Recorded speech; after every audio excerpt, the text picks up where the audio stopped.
just sent a very strong message to Nigeria.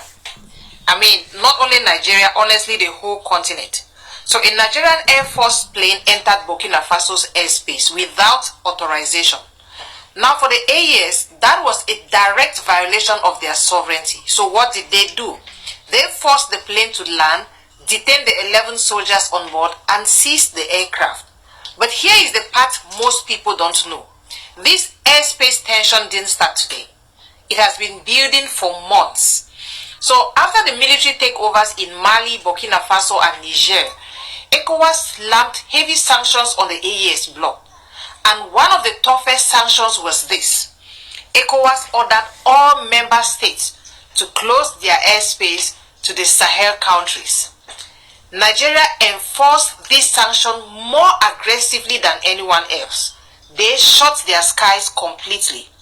Nigeria backed the blockade 100%. So, what did the AES do after that? They retaliated. They announced that ECOWAS aircraft are also banned from AES airspace. So if ECOWAS sanctions are still active, why would a Nigerian military aircraft fly over AES territory without proper clearance? You see, from the AES perspective, it feels like double standards. You closed your airspace to us, but you expect to fly inside ours. You know, Nigeria, a country that championed ECOWAS airspace blockade, entered their skies with no authorization. And that's why the reaction was so aggressive. That's why they detained the soldiers. That's why they placed their air defense system on maximum alert. And that's why they warned that any unauthorized aircraft could be neutralized. So this is way bigger than one flight. This is about all sanctions, closed skies on both sides, broken trust, and regional power struggles. So the AES message is loud and clear.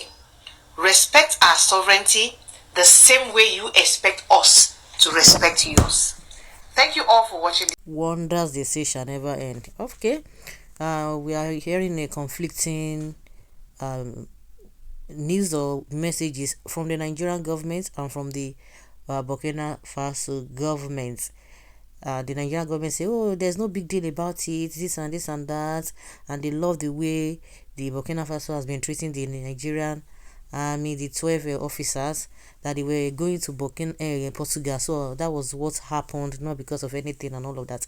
Now we are hearing that the Burkina Faso government has released a statement that they violated their stuff and all of that. Again, we are still hearing that oh, they've been released or they've not been released, and which a lot of people are like, okay, we are talking one another, one is still happening. So whichever way, in no distant time, we are going to know what actually transpired in all of this, because the Burkina Faso government also is being careful, because I can remember under Tinubu, when he was the president of the ECOWAS, was the one who was really so big on, you know, that the airspace should be shut against these three Sahel countries who have really left ECOWAS. So the Burkina Faso government itself is just being careful, because they don't know where the attack is going to come, and especially the Burkina Faso, among the three countries who have really left ECOWAS,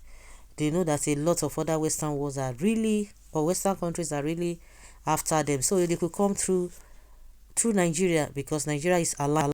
Yes, Nigeria aligned with France. That's it.